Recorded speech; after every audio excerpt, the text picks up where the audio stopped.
Fwamba NC Fwamba. Just before the break, we were discussing President Ruto's perceived change of tune from hustlers to dynasties, now that he's appearing to bring together the big families of Kenyan politics, the Kenyatas, Odingas, Mois now. And I know, Kirwa, you expressed a level of disappointment, yes, but also a bit of shock that this is actually happening. But in politics, everything is fair game. And President Ruto may have just had a political masterstroke, made a masterstroke move in politics. How does this change your politics even as a united opposition? There are indications or suggestions that he could be coming for one of the big names that is also a big name in the Kenyan politics. That definitely will be a problem for you. Yeah. Well, it's very interesting. And in politics, as you said, anything is possible. And people change positions just because they find it convenient or politically expedient to take certain directions. Some of it is out of disagreement. But overall, I just want to make the following statement, that in Africa, political parties are yet to form in the institutions that we expect them to be the purveyors of democracy and good governance. And this is a challenge that we all find ourselves in.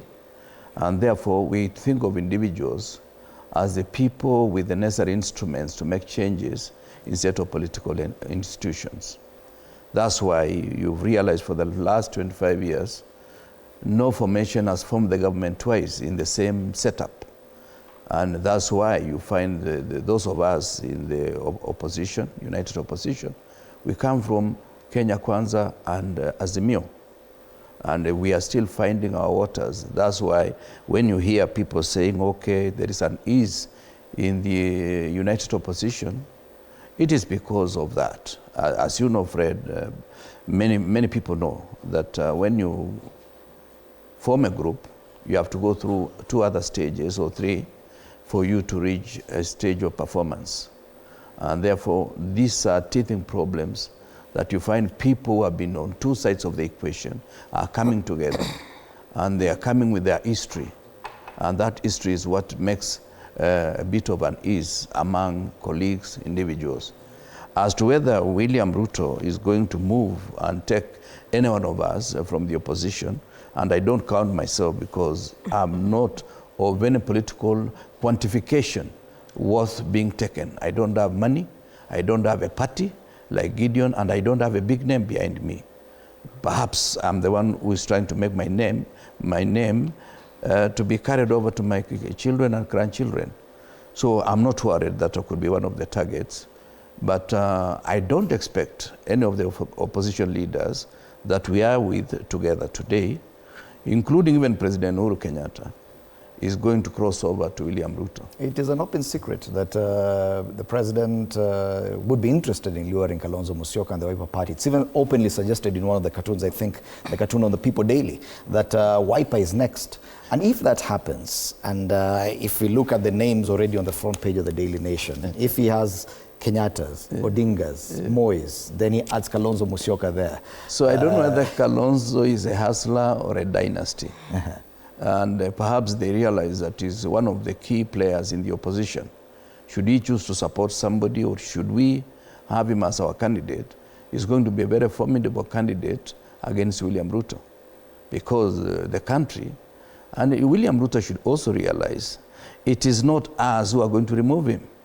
It is failed promises that he has made, including the so-called moving Kenya from a third world country to first world. Yes. That is one of the lies that he's been making, one of the promises that he's falsely been making, and he's been accusing everybody of, yes? My question is, yes. Kalonzo on the other side, yes. And how that changes your politics. Because the intention is out there. Yes. We've seen that when President Ruto decides he's going after someone, yes. He definitely gets them. He got Raila Odinga. He's gotten Gideon Moi. He says he's coming after Kalonzo. Yes. Yes, if he actually manages to do that. The Kalonzo that I know. Game over? The Kalonzo that I know is not going to move. Remember in Senegal, and I think it is good to be drawing from these issues. Remember in Senegal, the current president was not the front runner. there was Sonko, who was the front runner. They put him in jail, and they thought they had finished the opposition, only for the current president of Senegal to emerge, to be supported by Sonko, and Sonko is now his prime minister. So anything is possible. Anything is possible, because Ruto is not competing against us. He's competing against his promises, against his lies, against the stealing of public resources. All right. And if somebody doubts, e-citizen, anybody doubting 3.6 billion has gone to schools that don't exist. If anybody doubts, 691 million has gone to hospitals that have never provided the services. The list is long, but I care to say the few that I've mentioned. All right. The united opposition is definitely not doing itself any favors.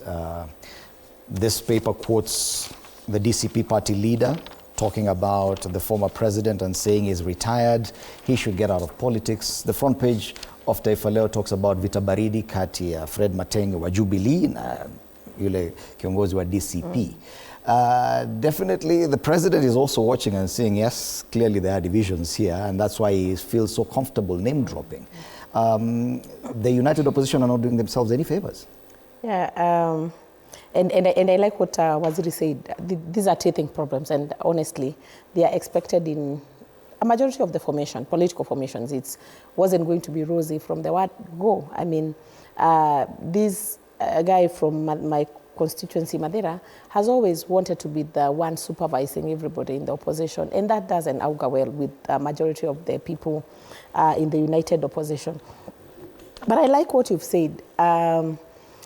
Actually, I think the reason as to why William Ruto came out yesterday and, throwing spanners in the works and wanted us to believe that he's talking to certain people in the united opposition, especially my party leader, because he is still our party leader, Uhuru Kenyatta, is because of the division. Because everything that we have been doing in the united opposition, the bickering, the name calling, Rigathi Gachagua is very good at calling people names and bullying the other guys in that organization. And I think he's been observing. And I want to believe that the reason as to why he wants the country to believe that Wachana na Hawa, they're not even in opposition. I'm talking to them. And what that would do is that there's already emerging cracks. We have a lot of problems. And I'm sure some of our elders, especially Waziri Kirwa and others like Muhisa Kitui, these are some of the things that they have been trying to cure. These are some of the things that they have been trying to address with a lot of sobriety, and they're doing a good job. However, I want to believe that the moment some of these issues keep emerging, and statements like the ones that the president, through yesterday come out, we continue to get more and more divided. Remember Gachagua, his narrative, and that is why we keep wondering, is he really part of the united opposition, or he's actually a project of the government and the KK government, which he formed? Because you cannot continue, or telling the public and telling people or making them believe that we have malls in the united opposition. And every time you listen to him, he will say that we like ourselves, he will call us, he will refer to us as a red wheelbarrow. He will stay another day and say, oh, you know what, Matiang'i should go back to Kisii and come with some small party from his, clans and ethnic groupings.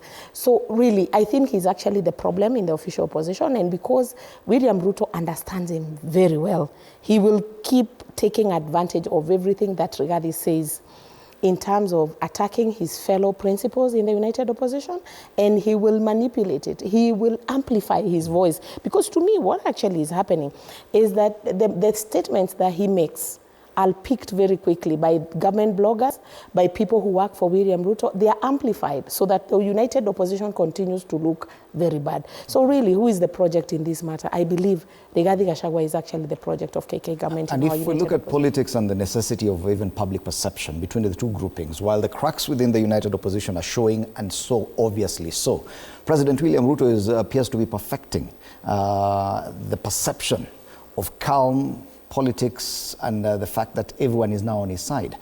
Watching him lay a wreath, the mausoleum of retired President Daniel Moi in Kabarak, that was a big deal in as far as perception is concerned. How much of that do you think will move the general public towards either side? Just perception for me, it's evident that there's no such thing as a united opposition. You see, like the Gideon Moi move was unpredictable by his supporters. They were not aware of the move he was going to make. If the president has managed to get Raila Odinga on his side, if the president has managed to have Gideon Moi on his side, and if the president has managed to talk to President Uhuru Kenyatta, who nominated some of his allies to the cabinet, and the President Uhuru Kenyatta has never come out publicly to deny that he's engaging the current president, how possible is it going to be that the united opposition will prevail under those circumstances, the so-called united opposition? Look at this conflict between the Matiang'i axis and Rigathi Gachagua. To me, that Gachagua person, as much as is appearing like he's the one who is holding the opposition together, is actually the weakest link, because he wants to ride his personal bitterness as the main platform for the campaigns against President Ruto. It will not prevail at the election time, because ultimately when we get to the elections, people will be talking about issues, and those issues will revolve around things that interest Kenyans directly. I do not think if this so-called one-term bandwagon is going to be the sole manifesto that will convince people to vote on the side of Rigathi Gachagua and that kind of arrangement. So, like Waziri Kirwa said, all these people have worked together, including Waziri Kirwa himself. They know each other, all of them. Their phone calls are away. And if people talk at night on phone, they'll not come and report to everyone that they have talked. Mm-hmm. Even Waziri Kirwa, in as much as saying that he cannot be called, he used to be friends with the president. Mm-hmm. So they can always have that conversation. Yes. Therefore, the president has a very open check on whom to reach out to.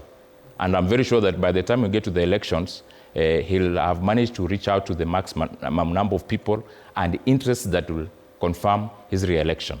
Right. The Matiang'i factor, in my opinion, if you look at Matiang'i, even as a minister, in terms of his performance, he was performing government duties that do not in any way relate to the Gachagua's way of thinking. How are they going to work together? Mm-hmm. They'll never work together, those two groups. And in any case, according to me, if there is any negotiation, because there's only one position of the president, if someone misses the presidential position, then the next position that you can get is a cabinet position. So will you want to negotiate to get a cabinet position on an amorphous opposition outfit that is not even working together, that is already too weak, or negotiate with the existing government that has got the advantage of incumbency and possibility of winning the next election? All right. So the answer is obvious, that we'll rather negotiate with someone who's already organized, who has a structure and who's leading the country, because there's a possibility that you can still work together and get re-election and still get that interest that you want to pursue in an amorphous existence. Kathy, what else? Yeah, I would like to respond to my friend Fwaba. You saw us do a chit chat there. Yes, yes. We've been comrades, we've been student leaders together and done a lot of politics during the time of our youth. And we say, once a comrade, always a comrade. But I want to disagree with him. He said that the united opposition does not exist. The truth of the matter is that we have an opposition. The issue of unity and the issue of whether we are working cohesively, or the issue of whether this is going to hold until 2027, there could be issues. And I believe that is why we have elders, as I mentioned earlier, like Waziri Kirwa and others. But let's be honest. The official, the opposition exists because we are able to see so many problems or so many promises that have not been met, you know, when it comes to the president and the things that he has kept promising the people. And even the atrocities and many things that happened to our young people when they came out to protest, among many other issues. And we know SHA has issues, the funding model for the university also has issues. So those are things that we can see from where we sit, and we are not going to keep quiet and say that all is well. I know Fwaba supports government, which is okay, but that does not qualify him to dismiss us and say that there is no opposition. The challenges that we're having in the opposition, one of them, and this is a critical one, I think we tried to form a coalition too early. Mm-hmm. And the president is yet to form a coalition per se. What is still, trying to maneuver is what he's calling the broad-based. And you can see that in the broad-based government, he wants to accommodate everyone. It's not possible to have everybody on board. It's not going to be possible to have each and every leader or every party leader on his side. It's not going to be possible. So him and his lieutenants, they must allow the people in the opposition to operate. Because if he was not in the opposition himself, he would not be in government today. Okay. That is important. But Bonakirwa, the issue is that, yes, in any political formation or in any process to form a coalition, of course, there'll be give and take, horse trading, and things are not always smooth. But if that is the main thing that plays out in public, that is a problem in itself. With the united opposition, we're seeing that wrangling and possible cracks are the order of the day. Most of the headlines just talk about the problems within the united opposition. Malava being one of them, that the DCP and the DAP are already fighting and haggling there. And do you think that it will be possible that this may play out in public, so publicly, and still that you'll still be able to hold on together? Well, they say one swallow does not make a summer.